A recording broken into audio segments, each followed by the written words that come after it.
네, 성경 말씀을 봉독합니다. 에스겔서 36장 1절부터 3절까지입니다.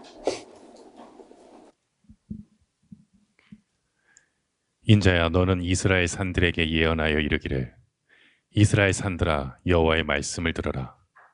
주 여호와의 말씀에 대적이 내게 대하여 말하기를, 하하, 옛적 높은 곳이 우리의 기업이 되었도다 하였느니라. 그러므로 너는 예언하여 이르기를, 주 여호와의 말씀에 그들이 너희를 황목해 하고 너희 사방을 삼켜서 너희로 남은 이방인의 기업이 되게 하여 사람의 말거리와 백성의 비방거리가 되게 하였도다. 아멘. 네, 낮 시간에 조금 진도가 미진해서 35장까지 가려고 했는데 35장은 지금 말씀을 들어서 연결하고 대조하도록 하는 게 좋겠다. 앞을 그 영상을 조금 보시기 바랍니다.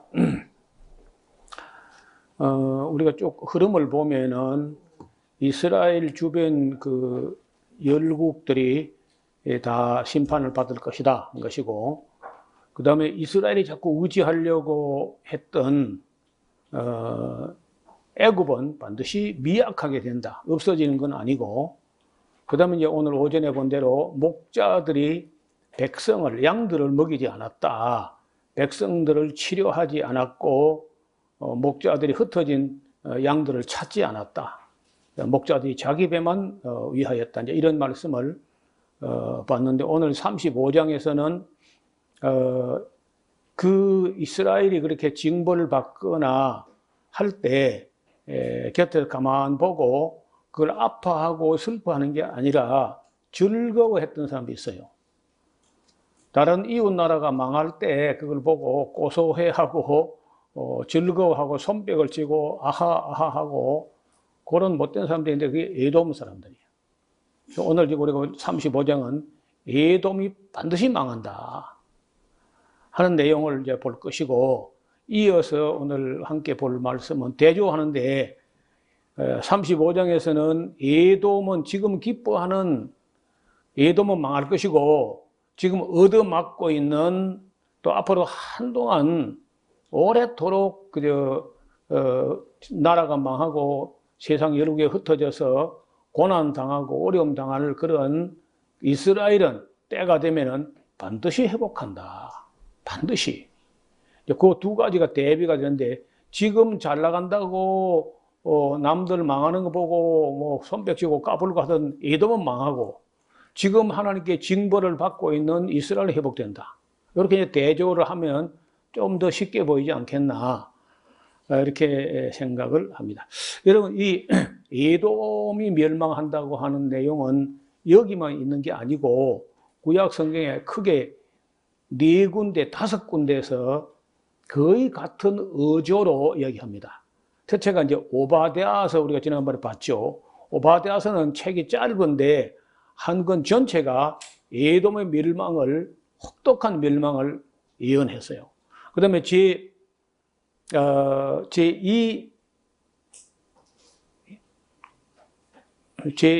이사야서, 제2 이사야서 말고 제1 이사야서 34장이 통째로, 또 이 에스겔 35장과 똑같이 에돔은 반드시 망한다 하는 예언이고, 또 얼마 전에 우리가 봤던 예레미야서 49장에서도 에돔은 철저하게 완전히 망한다, 그 4군데서 이야기할 뿐 아니라 아모스서에서도 에돔이 망한다는 얘기를 합니다. 이제 그렇게 하면은 구약 성경 예언서 가운데 5군데에서 에돔의 멸망을 꼭 그 비슷한 어조로 한결같이 망한다는 거예요.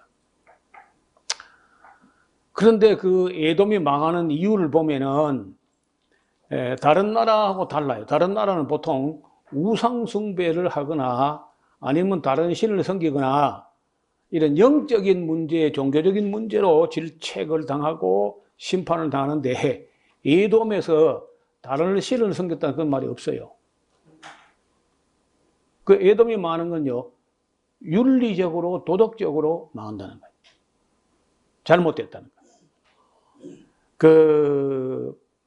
우리는 지금까지 우리 기독교가 보통 복음주의 개혁교회가 영적으로 잘못된 것만 하나님께서 마음에 두시고 도덕적으로 잘못한 거야 뭐 그 세상에 누가 도덕적으로 안전하냐 하면서 예서로 생각했다는 거예요. 더 웃기는 거는 뭐 가끔 저 이야기 나오는 얘기인데 신비주의에 빠진 사람들은 자기에게 신비한 능력이 나타나고 있는 걸 볼 때 하나님 나와 함께 하신다고 생각해요. 신비주의 목사들 보면은 예를 들어서 뭐 집사나 장로를 줄 세워놓고 퍽퍽 쓰러지게 한다. 그런데 그 쓰러지게 하는 그런 능력이 내게 있는 걸 보니까 나와 하나님이 함께 하시는 거다. 그런데 그래 거기 자신만만해가지고 살살 못된 짓도 하고 그래 해도 그 신비한 능력이 거두어가지도 않고 계속 되고 있으니까 자기는 너무 신비하기 때문에 그렇게 해도 괜찮다. 정광훈이 같은 사람이 그런 사람이야. 그 영적인 신비한 건 못된 건 다 하거든요. 그렇게 하면서도 계속 그런 능력이 임하니까 간땡이 커가지고 하나님도 나한테 까보면 맞아 죽는다는 거 자기한테. 그래 해도 또 그 신비한 능력이 계속 나타나니까 그래 해도 괜찮은 걸로 하고 심지어 교회 돈을 다 떼먹은 목사들이나 여성들을 성폭행하거나 그런 일들이 계속되어도 신비한 능력이 안 떠나는 거예요. 그러니까 그래 해도 괜찮은 걸로 자기는 이미 신령한 차원에 올라갔기 때문에 도덕적인 제약을 이미 다 초월했다. 이런 사람이 그 성락교회 김기동 목사 이런 사람인 거예요. 여러분 그게 얼마나 위험하지. 근데 문제는 그 방언하는 능력이나 신비한 능력이나 이게 성령이 주셨던 게 아니고 악령이 주셨던 능력이기 때문에 죄를 지어도 안 떠났을 가능성이 있다는 거예요. 그러면 그게 사실상 하나님의 종이 아니야. 그 얼마나 위험해요.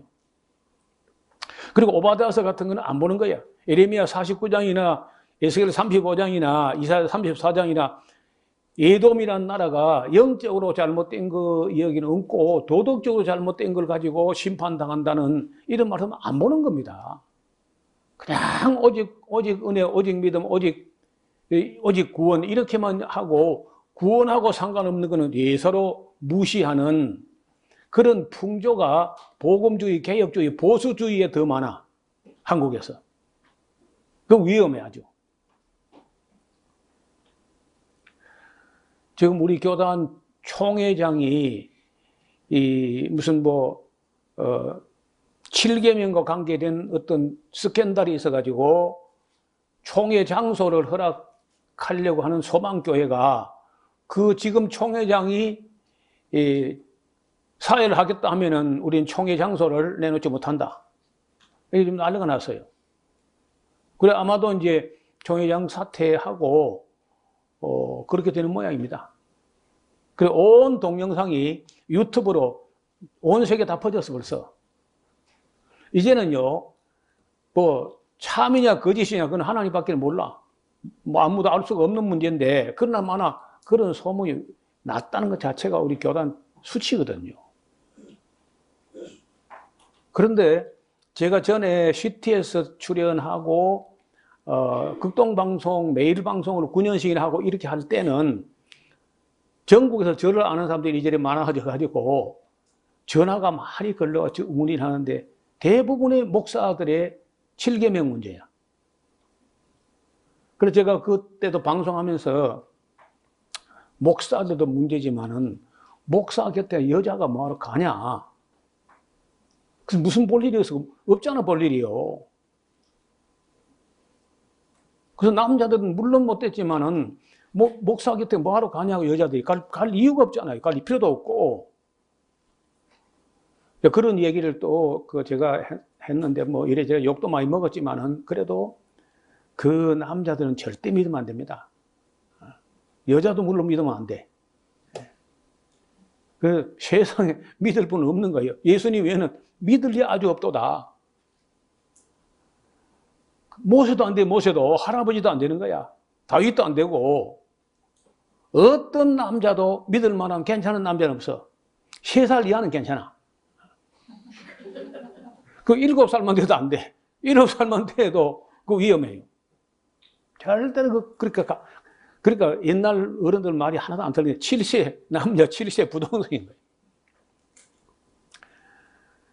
그런데 지금도 그런 끔찍한 일들이 안 끊어지고 건절이 안 되고 다 잘 나가던 목사들이야. 너무 잘 나가다 보니까 이제 그런 일이 벌어지는 거예요.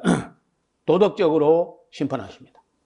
이게 35장 우리가 다 볼 텐데 거기 뭐 다른 신을 섬겼다 이런 말이 없어요.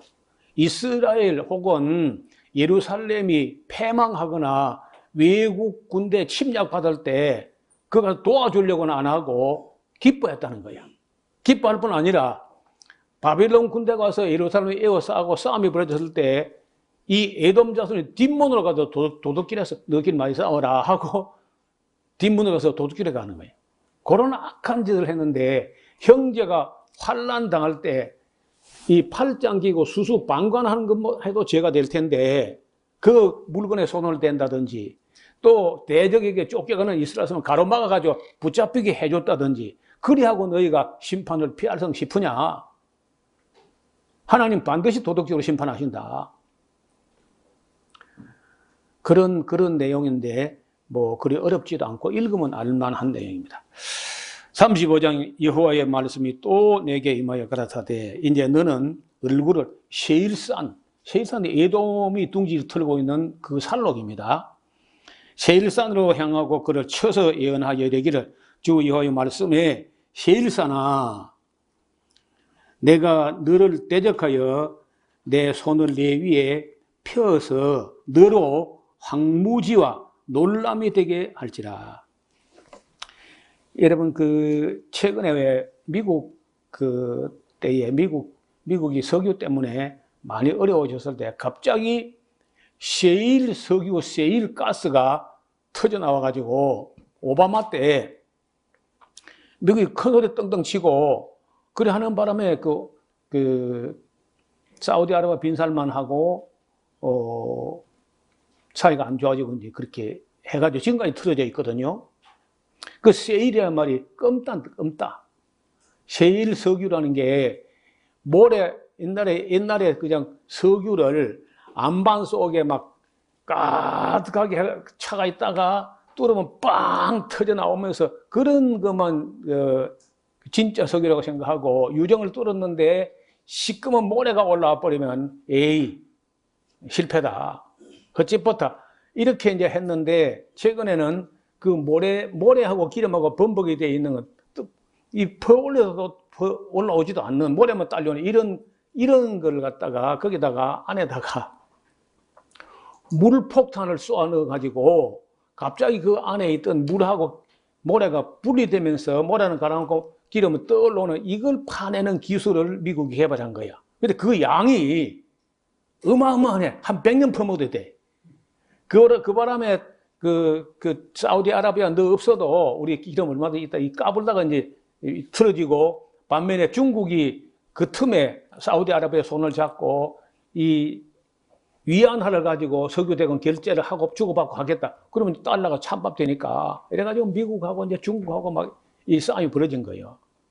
그때 이제 그 셰일이라고 하는 말이 껌따는 건데 이스라엘 땅 아래 쭉 내려가면은 땅이 붉든지 아니면은 젓갈색이든지 아니면은 무슨 사막 색깔 이런 색깔에다가 갑자기 어느 한 지역이 검게 이렇게 먼 데서 보면 검게 보여요. 검하게 보이는데 그 왜 검냐? 나무가 있는데 먼 데서 보니까 검게 보이는 거예요. 그래서 세일산 한 거 검은 산이란 건데 나무가 없으면은 사막 같은 산, 돌산 아니면 젓갈색 산 이렇게 이제 되는데 나무가 있으면 검게 보이는데 그 검다는 것은 나무가 있다는 것이고 나무가 있다는 건 수분이 있다는 것이고 수분이 있다는 것은 높다는 거예요. 높아. 해발 한 600, 700 정도 되면은 거기에 구름이 모이고 이렇게 하면서 수분이 있어가지고 나무도 자라고 풀도 자라요. 그 에돔 땅 그쪽으로 제가 한 서너 번 갔다 왔는데 거기 뭐 나무가 들어 있습니다. 그래서 검다는 거예요.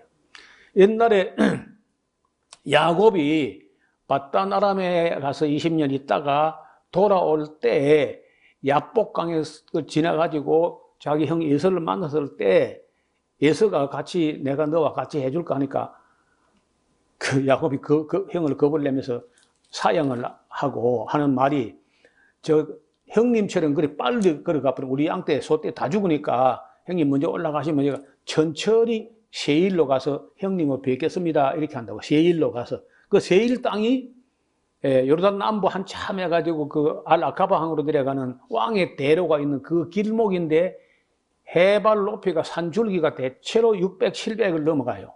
그러니까 그쪽에 그 습기가 있고 안개가 끼고 비도 오고 눈도 오고 식물이 있어가지고 검어가지고 세일이라고 합니다. 그래서 세일하는 게 우리나라는요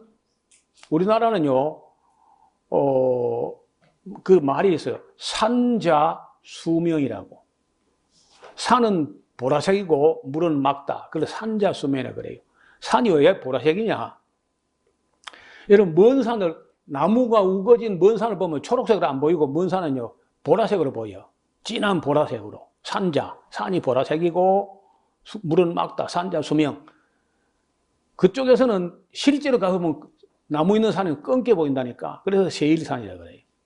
그런 것도 이제 왜 세일이라 하는지, 에돔이라 하면 될 텐데 왜 세일이라고 하는지 이제 그런 것은 그 지리적으로 가봐야 이게 무슨 말인지 이해가 된다는 거예요. 자, 그래서 2절에 이제 네가 네 얼굴을 세일산으로 하는 말은 에돔을 보고 하는 말이란 뜻입니다. 4절에 내가 네 성읍을 무너뜨리며 너로 황무케 하리니 네가 나를 여호와인 줄 알리라. 네가 옛날부터 한을 품고, 한은 왜 품었을까요? 에돔 자손이 왜 한을 품었어요? 야곱이 장자가 받는 축복을 가로챘잖아요. 아버지를 속여가지고. 그때부터 에서 자손이 한을 품었다, 이제 그런 뜻 같아요. 이스라엘 족속의 환란 때, 곧 죄악의 날 끝때에 칼의 권능에 그들을 붙였도다. 그러므로 나 주 여호와가 말하는 내가 나의 삶을 두고 맹세하는데 내가 너로 피를 만나게 한즉 피가 너를 따를 거야. 네가 피를 미워하지 않았기 때문에 피가 너를 따르는 거다. 피 흘리기를 좋아하는 사람은요 자기 피도 흐르게 된다는, 결국은요. 칼을 쓰는 사람 칼을 망하고 총을 쓰는 사람 총으로 망하는 거예요. 그래서 피를 미워하지 않으면 피가 너를 따른다. 내가 세일산으로 놀라움과 항무제가 되게 하여 그 위에 왕래한 자가를 다 끊을지라. 내가 그 살육당한 자로 그 여러 산에 채우되 칼에 살육당한 자로 네 여러 밑뿌리에 골짜기에 모든 신에 엎드러지게 하고 너로 영원히 황무케 하여 네 성읍에 다시는 거하는 자가 없게 하리니 너희가 나를 여호와인 줄 알리라. 내가 말하기를 이 두 민족은 이제 북왕국 이스라엘하고 남왕국 유다를 말하는 건데 이 두 땅은 다 내게로 돌아와서 내 기업이 되리라 하였도다. 그러나 나 여호와가 거기 있었어. 그러므로 나 주 여호와가 말하노라. 내가 나의 삶을 두고 맹세하는데 네가 그들을 미워하여, 그들은 북왕국하고 북왕국 이스라엘 남왕국 유다를 미워하며 노하며 질투한 대로 내가 네게 행하여 너를 국문할 때에 그들로 너를 알게 하리라. 내가 이스라엘 산들을 가리켜 말하기를 저 산들이 황무에서 이제 우리에게 붙이어서 삼키게 되었다 하여 욕하는 모든 말을 나 여호와가 들은 줄 네가 알리로다. 사람이 욕하는 말, 무익한 말 하는 걸 하나님 다 들었다는 거예요. 너희가 나를 대적하여 입으로 자랑하며 나를 대적하여 모든 여러 가지로 말한 것을 내가 들었어. 나 주 여호와가 말하노라. 온 땅이 즐거워할 때에 내가 너를 황무케 하되 이스라엘 족속의 기업이 황무함을 인하여 네가 즐거워하잖아. 그런 것 같이 내가 너로 황무케 하리라. 세일산아, 너와 에돔은 온 땅이 황무하리니 너희가 나를 여호와인 줄 알리라 하셨다라. 어조는 약간 다르지만은 내용상으로 에돔이 이스라엘 멸망을, 이스라엘의 불행을 기뻐하고 까불다가 너도 같이 망한다, 이제 그런 내용입니다. 그리고 36장에는 반면에 너희가 지금 조롱하고 뭐 손뼉치고 지금 정보를 받고 지금 망하는 것 같이 보이는 이스라엘은 때가 되면 반드시 회복된다. 너희는 에돔 자손 너희는 회복 안 돼. 영원히 회복 안 되고 이스라엘 자손은 지금 얻어맞아도 때가 되면 회복된다. 근데 아직 회복 안 됐어. 아직도 회복된 게 아니야. 그 언제냐? 우리 낮에 잠깐 본 대로 천년왕국 때에 가서라야 하나님의 사랑을 회복하고 그 본토에 돌아와가지고 다시는 멸망하지 않고 하나님의 영원한 기쁨이 되고 온 세상이 하나님께서 그 이스라엘을 사랑하는 줄을 알게 한다. 그런 말씀이죠. 36장 이제 너는 이스라엘 산들에게 예언하여 이르기를 이스라엘 산들아. 산들은요 산을 보고 하는 말이 아니고 산 꼭대기에 동네 도시가 있기 때문에 그렇게 말합니다. 산들아 여호와의 말씀을 들으라. 주 여호와의 말씀에 대적이 너에게 대하여 말하기를 하하 옛적 높은 곳이 우리의 기업이 되었다 하였나니라. 그러므로 너는 예언하여 이르기를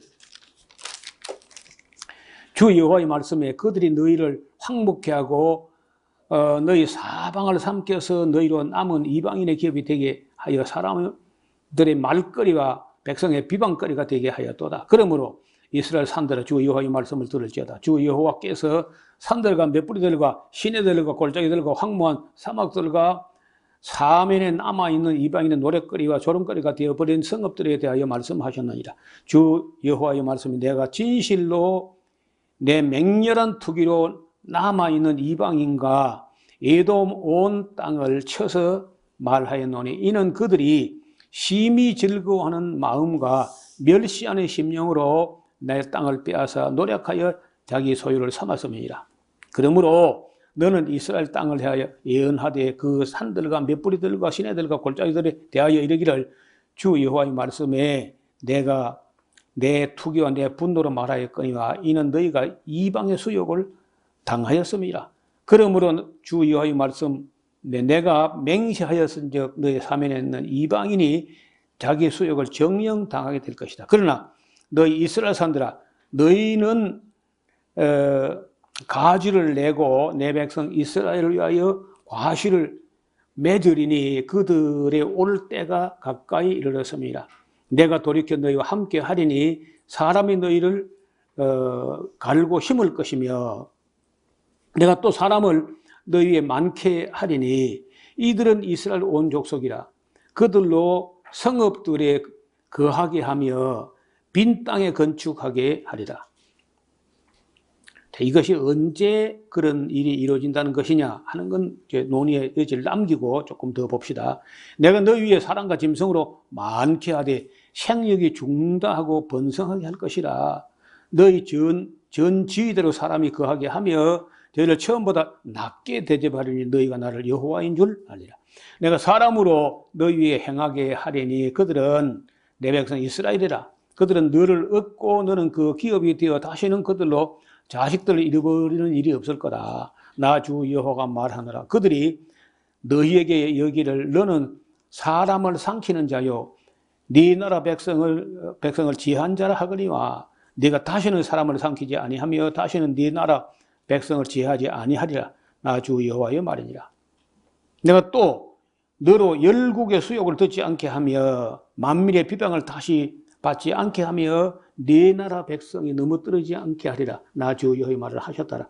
이런 땅은 아직까지는 이루어지지 않은 걸로 봅니다. 여호와의 이름을 위하여 하시는 일을 말씀하시는데 여호와의 말씀 또 내게 임하여 가라사대 이제 이스라엘 족속이 그 고토 옛 땅에 거할 때에 그 행위로 그 땅을 더럽혔는데 나 보기에 그 소위가 월경 중에 있는 여인의 부정함과 같았어. 그래 땅 위에 피를 쏟았으며 그 우상들로 더럽혔으므로 내가 분노를 그들 위에 쏟아서 그들을 그 행위대로 심판하여 각국에 흩으며 열방에 해쳤더니 그들의 이른바 그 열국에서 내 거룩한 이름이 그들 때문에 더러워졌다니까. 그 사람들이 그들을 가리켜 이르기를 이들은 여호와의 백성이라도 여호와의 땅에서 떠난 자라 하였습니다. 그러나 이스라엘 족속이 들어간 그 열국에서 더럽혀진 내 거룩한 이름을 내가 아꼈어. 그러므로 너는 이스라엘 족속에 이르기를 주 여호와의 말씀에 이스라엘 족속아 내가 이렇게 행하는 것은 너희를 위한 게 아니야. 너희가 들어간 그 열국에서 더럽혀진 내 이름 때문에 하는 거지. 예. 열국 가운데서 더럽힘을 받은 이름 곧 너희가 그들 중에서 더럽힌 나의 이 큰 이름을 내가 거룩하게 할지라. 내가 그들의 목전에서 너희로 인하여 나의 거룩함을 나타내리니 열국 사람이 나를 여호와인 줄 알리라. 나 주 여호와 말이니라. 내가 너희를 열국 중에서 취하여 내고 열국 중에서 모아 데리고 고토 그 고향 옛 땅에 들어가서 맑은 물로 너희에게 뿌려서 너희로 정결케 하되 곧 너희 모든 더러운 것에서 모든 우상을 섬기면서 너를 정결케 할 것이라. 또 새 영을 너희 속에 주고 새 마음을 너희에게 주되 너희 육신에서 굳은 마음, 굳은 마음이라면 그 원해 보면 돌 같은 마음인데 돌 같은 마음을 제거하고 부드러운 마음을 줄 것이며 그 강팍한 마음을 제거하고 온유한 부드러운 마음을 줄 것이며 또 내 신을 너희 속에 두어서 너희로 내 율례를 행하게 하리니 너희가 내 규례를 지켜 행할지라. 아직은 이게 안 이루어진 겁니다. 내가 너희 열조에게 준 땅에 너희가 거하여 내 백성이 되고 나는 너희 하나님이 되리라. 그게 언제냐 언제. 이게 저는 볼 때 아직까지도 아니고 이후에 그 이후에 이제 천년왕국 때 가서 이루어질 일. 내가 너희를 모든 더러운 데서 구원하고 곡식으로 풍성케 하여 기근이 너희에게 임하지 않게 할 것이며 또 나무의 실과와 밭의 소산을 풍성케 하여 너희로 다시는 기근에 요거를 열국에 받지 않게 하리니 그때 너희가 너희 악한 길과 너희 불선한 행위를 기억하고 너희 모든 죄악과 가정한 일을 스스로 믿게 보리라. 자기 이스라엘이요. 그 예수님을 재림하신 예수님을 만나고 천년왕국 들어갈 때에 나중에 스가랴서 보면요. 얼마나 자기를 믿게 보고 자기를 슬퍼하는지 자기들이 얼마나 악한 짓을 했는가 그걸 알게 된다는 거예요. 사람이 거듭날 때 보면요. 자기가 얼마나 악한 못된 존재인가 이걸 깨달으면서 자아가 깨어진다는 거예요. 그런 경험을 아직 못한 사람들은요. 교회 암만 오래 다니고 직분이 뭐 목사고 장로고 집사고 권사고 해도 중생이 안 될 수가 있어. 거짓 믿음을 가지고 스스로 속이고 있다고. 저는 볼 때 한번 거듭난다는 것은 틀림없이 한 번은요. 자기가 흉악하고 못되고 교만하고 악한 죄인이다 하는 것 때문에 자기가 거꾸러지는 때가 있다고요. 그래서 새로 올 때는 겸손해져 사람이. 그리고 성경도 보이고 들리고 만물이 막 새롭게 보이고 이렇게 하면서 그 교만하던 모든 교만이 다 무너져 내리고 사도 바울처럼 내가 죄인 중에 괴수다 이렇게 된다는 거예요. 그 유대인들도 예수님 재림할 때 그 보고 자기들이 예수를 갖다가 저주받은 자라 하고 뭐 기독교는 무시하고 뭐 지금도 그렇잖아요. 그 예수님 재림한 걸 보고 나서는 우리가 그렇게 저주하고 무시했더니 그 예수가 메시아였다니 세상에 하고 우는데 부부 사이도 멀리 하면서 운다는 거예요. 이스라엘 사람들이. 나중에 스가랴서 공부할 때 12장 10절 이하부터 얼마나 우는지. 그렇게 이제 세상에 있는 비누 하이타이 다 가져와도 그 죄가 안 지워지는데 진심으로 통하는 눈물이 그 죄를 씻어낸다는 거예요. 그 자아가 깨질 때. 예수님께서 그걸 사람들이 거듭나지 아니하면이라고 한 말이 그래 한 번은요 깨져야 돼. 자기가 얼마나 못된지를 한번 봐야 돼. 그걸 잘 못 봅니다. 여러분 이 이야기를 그 유명한 덴마크의 우수의 철학자, 우수의 신학자 키엘케고르라고도 하고 키엘케가라는 사람이 죽음에 이르는 병이라는 죄성이라는 게 사람 속에 있어가지고 처음에 젊은 날에 뭐 한창 때 잘 나갈 때 이럴 때는요 뭘 추구하느냐 미적 실존 아름다운 거 뭐 그 예술 음악 뭐 아니면 뭐 명예 명품 뭐 하여튼 세상에 좋은 거 이런 거 이제 추구하는 게 그게 미적 실존이라는 거야. 미적 실존. 지금 뭐 대부분의 우리 한국에 그런 데로 살만한 사람은 이제 미적 실존, 좋은 거 다 추구하는, 그걸 위해서 뭐 목숨을 걸고 이제 일하는 거지. 근데 아주 낮은 수준인 거예요. 미적 실존이라는 게. 그 다음 단계는 도덕적 실존인데, 미적 실존이라는 거는 젊을 때 한때고, 얼마 지나게 나면 이제 자기가 마음으로, 정신으로, 또 인격으로, 도덕적으로 자기 자신이 괜찮은 사람인지 알고 지가 잘난 줄 알았는데, 살아가다 보면요, 사람하고 부대끼고 충돌하고 이렇게 하는 가운데 점점 자기가 못된 사람인 걸 깨닫게 돼요. 그래서 도덕이라는 걸, 도덕이나 율법을 놓고 그걸 지키려고 하면 할수록 아무리 봐도 율법은 옳은데 왜 옳은 율법이 내가 행하려면 안 되지, 이게? 왜 원치 않은 바 악은 잘도하고 원하는 바 선은 왜 행하지 못하지, 내가? 난 뭐야 도대체가? 왜 원하는 바 선은 행치 아니하고 원치 않은 바 악은 잘도 행하는다, 나는 뭐야?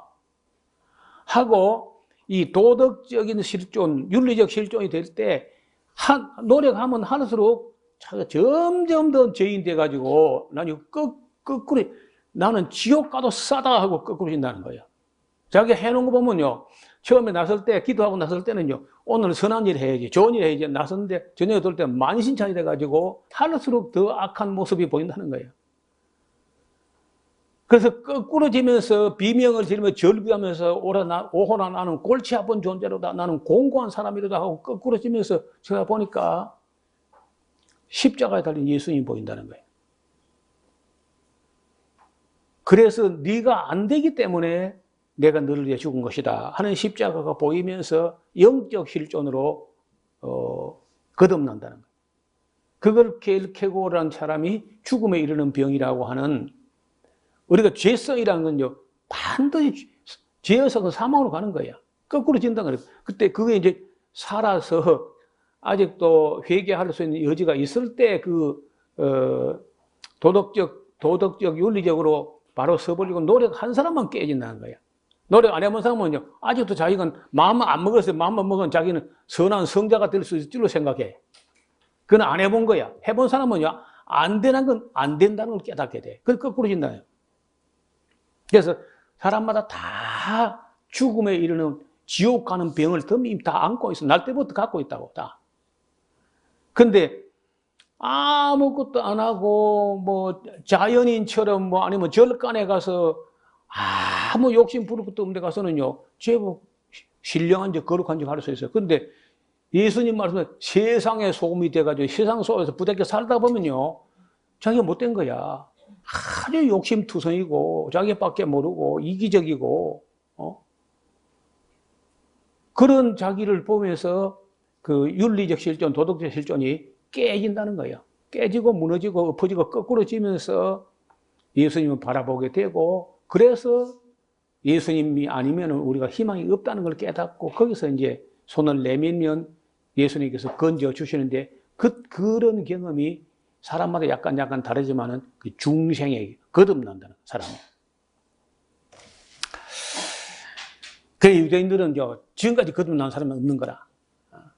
그래서 대부분은 이제 종교적으로 뭐 할 수 있을 줄 알고, 그리고 뭐 선을 행하면 돈이 있어야지 해가지고 개발한 게 자본주의라는 거예요.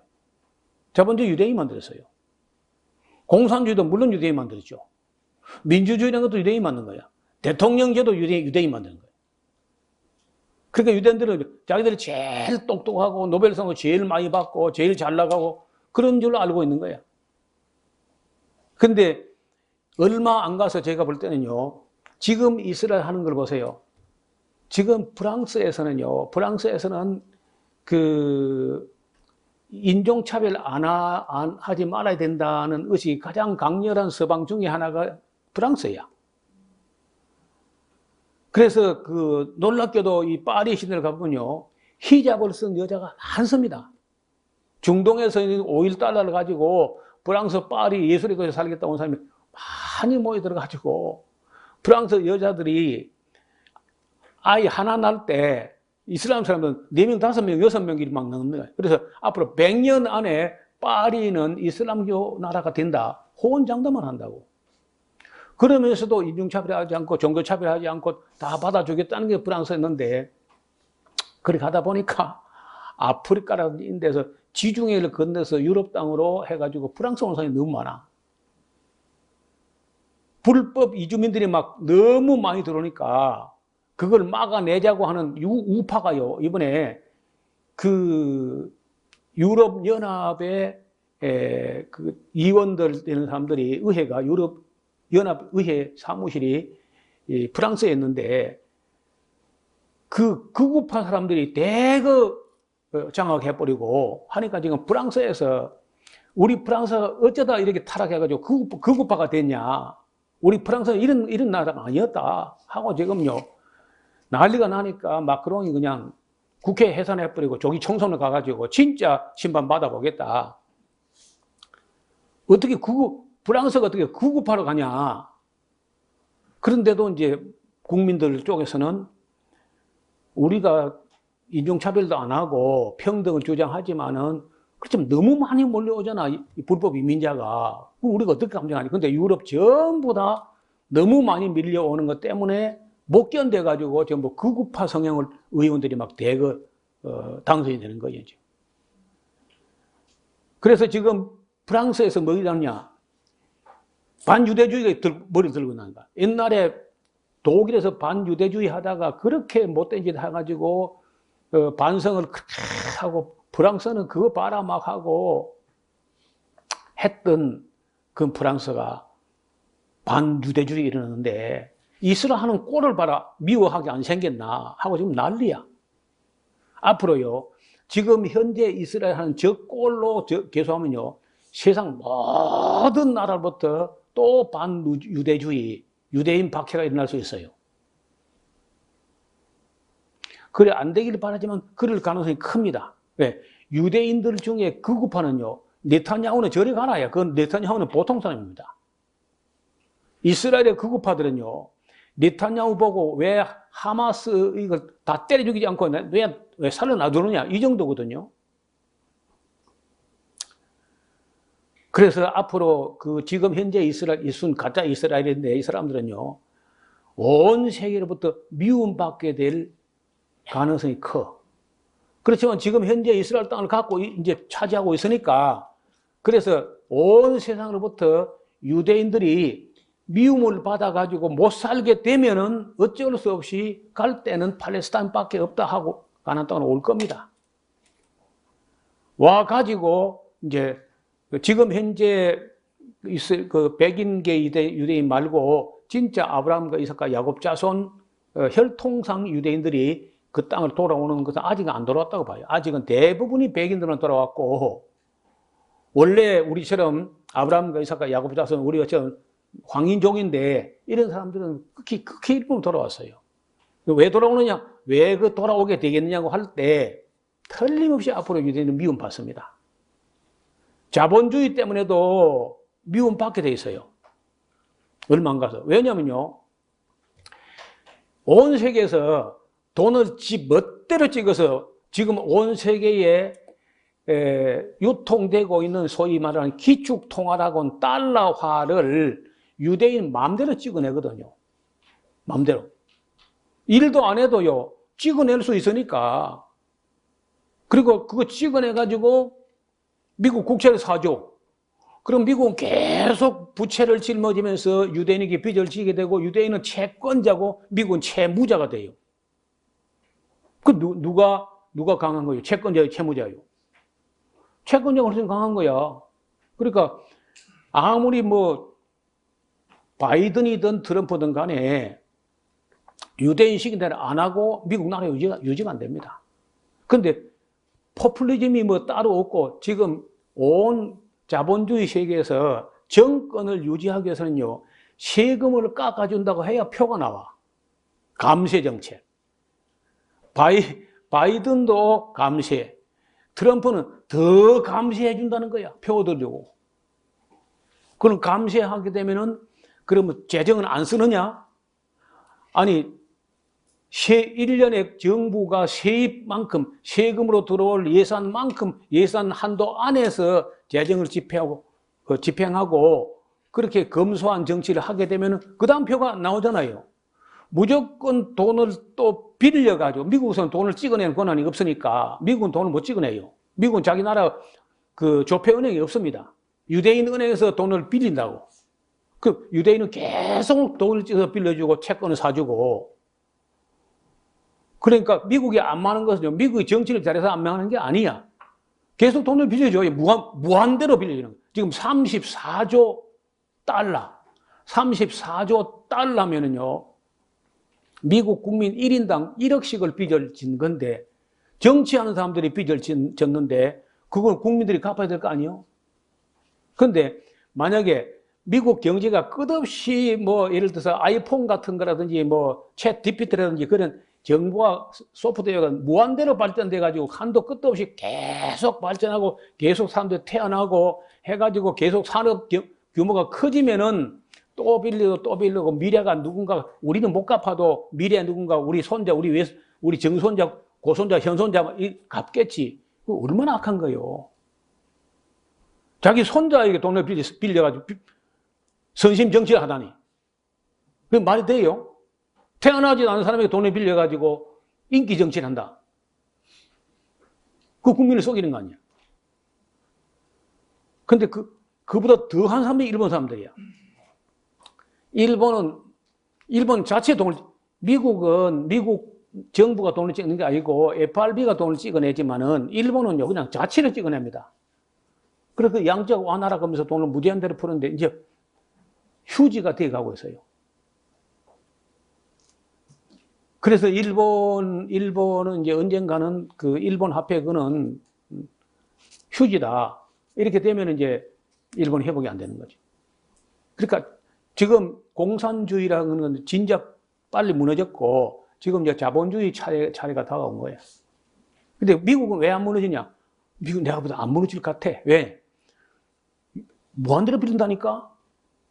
빌려가지고 일단 사람들에게 돈을 나눠주고 쓰게 하고 그리고 선심 정책을 계속해. 지금도 우리 윤석열 대통령이라는 사람도 감세 정책 또 이야기하거든요. 그럼 감세 정책하고 추경하면서 또 이제 국채를 발행을 해가지고 우리 손자, 우리 정손자, 우리 태어나지 않은 미래 세계에다 돈을 빌리는 거예요, 또. 인구는 줄어드는데 미래에다가 우리 손자, 정손자 태어나지 않은 미래에다가 돈을 빌려 쓰면 어쩌자는 거예요. 내가 법을 만들면요, 대통령 임기 기간 중에 예산을 넘어서 쓰는 건 지가 물어내고 나가라 그라. 못 물어내면 감옥에 가서 살아라. 그럼 못할 거라. 무책임하거든요. 여러분, 이 자본주의라는 게 얼마나 미래에도 돈 빌리는 이 아주 빌어먹을 습관을 배워가지고, 그게 미국서 안 그래도. 미국 하나 되거든요. 근데 미국과 일본은 왜 아직도 안 망하느냐? 일본하고 미국은 스와핑이라고 하는 조약이 되어 있어요. 하여튼, 엔화를 가져가면 달러로 바꿔주기 약속이 되어 있습니다. 그 일본 물건이 잘 나가고 할 때, 근데 일본 물건이 뭐 별로 잘 나가다가 비싸기만 하니까, 그것도 이제 삐끗하게 되면 일본 하루아침에 무너집니다. 일본 엔화를 가져가는데 미국에서 안 바꿔줘 버리면은 달러로. 그럼 일본 무너지는 거죠. 그러니까 지금 자본주의라고 하는 이 세상도 굉장히 위험한 데까지 와 있는데, 더 국민들 속여갈 수 있을 겁니다. 앞으로 좀 더. 근데 영원히는 못해요. 거기다 인구가 줄기 시작하면요, 지불 불능 상태, 디폴트에 떨어지게 되고 국가 경제 파탄나는. 그래서 정부를 조금 축소하든지 해서라도, 예산 안에서만 정치를 얼마나 잘하는가, 그걸 평가해야 되는데, 예산은 감세 정책을 하죠. 인기를 얻기 위해서 감세 정책을 하고, 모자란 거는 또 국채를 발행하거나 빌려가지고 차관을 얻어가지고 계속 미래의 빚을 지면서 국민을 속여나가는 정치가, 그게 미국 정치, 한국 정치, 일본 정치야. 그거 괜찮을까요? 그래서 이 역사가 지금요, 공산주의 무너졌고 지금 자본주의 무너질 때가 임박했다. 그런데도 미국 한 나라만 안 망하는데, 지금 기축통화 전체 약 80%가 달러예요. 그럼 누가 찍어내? 유대인들이 아무것도 안 하고 달러 찍어내면서 기축통화를 발명해가지고 그걸 가지고 다 무역하니까 돈이 바꿔질 때마다 부설이 떨어져가지고 유대인은 공짜로 먹고 사는 거예요. 빌려주면서. 자, 지금 미국은요, 1년에 유대인에게 빌린 돈을 갚는 이자만 1,000조가 나와, 1,000조가. 우리나라 돈으로 1,000조가 나온다. 우리 대한민국 정부 예산이 660조 되는데, 그보다 훨씬 거의 배나 되는 걸 미국은 유대인으로부터 빌린 돈 이자 갚는 데 써야 돼. 다른 나라 같으면 유대인들에게 달러를 무제한으로 공급받는 국채를 무제한 발행 그거 하지 않으면요. 미국은 디폴트 부도가 10번도 더 났습니다.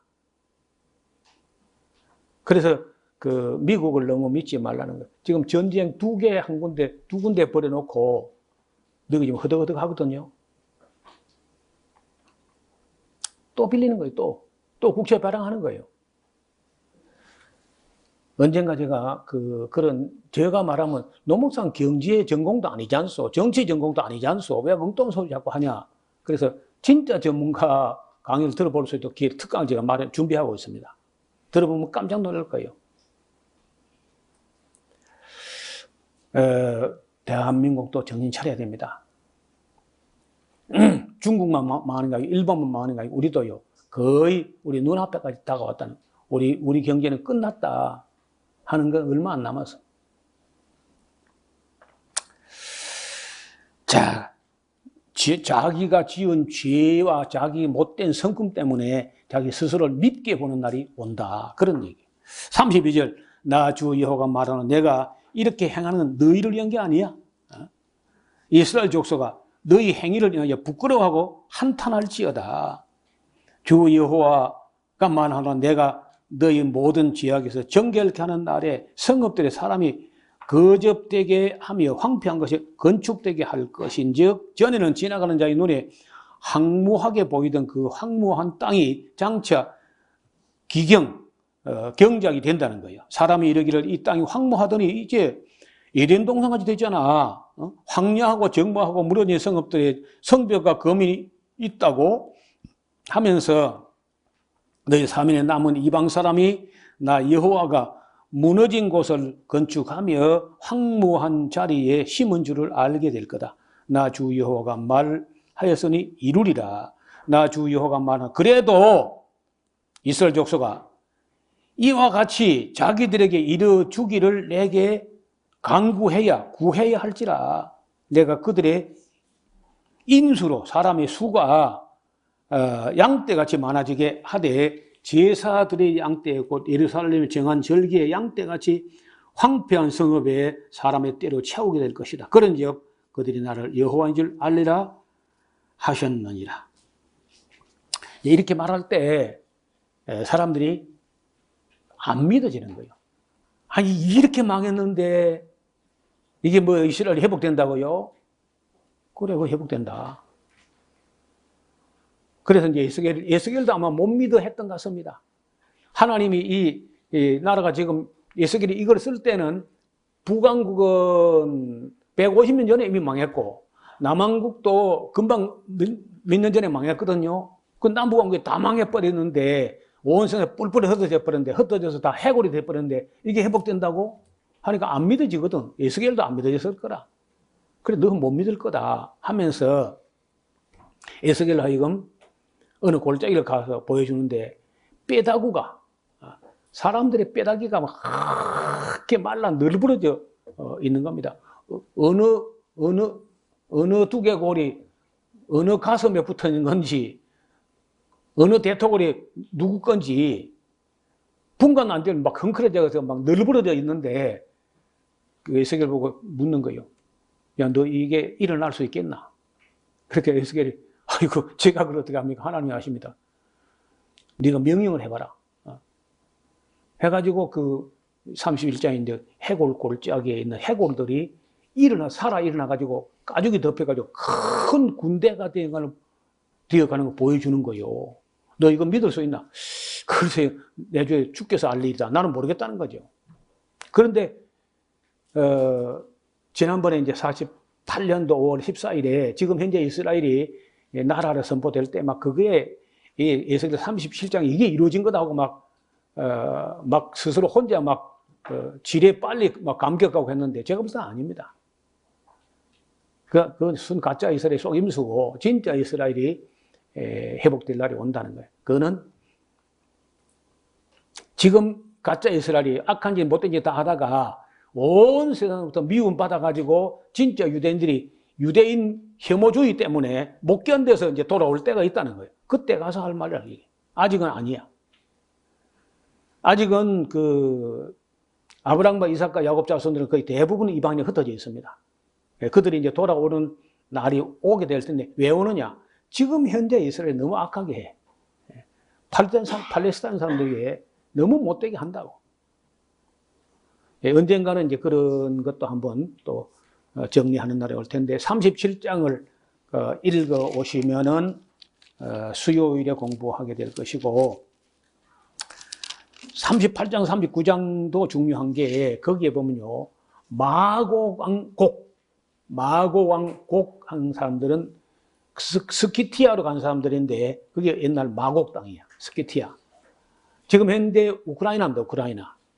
그 우크라이나, 러시아로 간 그 사람들 마곡 사람들인데 이 사람들이 페르시아 사람들하고 반서방 아랍족하고 한덩어리 돼가지고 이스라엘을 잡아 족치러 오는 날이 와요. 그때가 어느 때냐? 천년왕국 말기야. 천년왕국이 다 지나간 후에 일어날 일들이야. 근데 지금 현재 뭐 러시아하고 이란이 가까워진 데 가지고 종말했다고 그것도 그런 유튜브에 또 엉터리 이야기가 많이 나오는데 그런 것 미혹되지 말고 일단 37장, 38장, 39장까지 잘 읽어오시면 다음 시간에 보도록 하겠습니다. 하나님 아버지, 에돔 자손들이 유다와 이스라엘 멸망을 보고 기뻐하고 뛰놀고 하다가 결국은 너희 에돔 사람들이 영원히 파멸되고 다시 일어나지 못한다는 심판의 말씀을 듣게 되었고 반면에 그들이 멸망을 기뻐하던 이스라엘과 유다는 때가 되면은 그 고토에 돌아와서 하나님의 은혜와 위로를 받고 나라가 회복될 것도 미리 말씀을 해 주셨습니다. 다만 이것이 언제 어느 때 어떻게 이루어질 것인지 우리가 잘 살펴서 분별 없이 경거망동하지 않게 하옵시고 하나님 말씀의 뜻이 언제 이루어질 것인지 분별할 수 있도록 지혜를 더하여 주옵소서. 또 과거와 현재와 미래도 우리가 제대로 원만하게 읽어낼 수 있는 지혜로운 하나님의 사람들 되게 하여 주옵소서. 이번 한 주간도 우리가 하나님 말씀을 의지하고 선한 삶을 살며 주의 영광을 위해서 주님 나라를 위해서 헌신 충성 봉사하는 한 주간 되게 하여 주옵소서. 예수님 이름으로 감사드리고 기도하옵나이다. 아멘.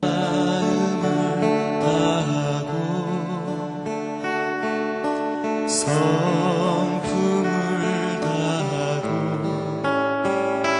힘을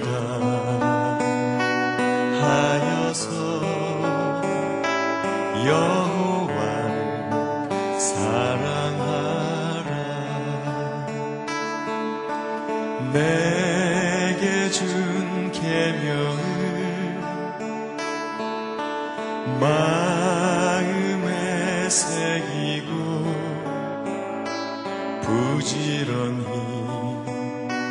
부지런히 이웃에게 전하여라. 그러면 내가 짓지 않은 큰 집을 주리라. 내가 심지 않은 과실을 먹게 하리라.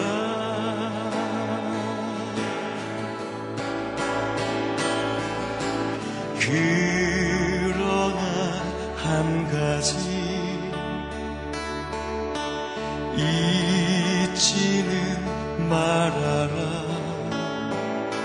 죄인 된 우리를 구원하신 여호와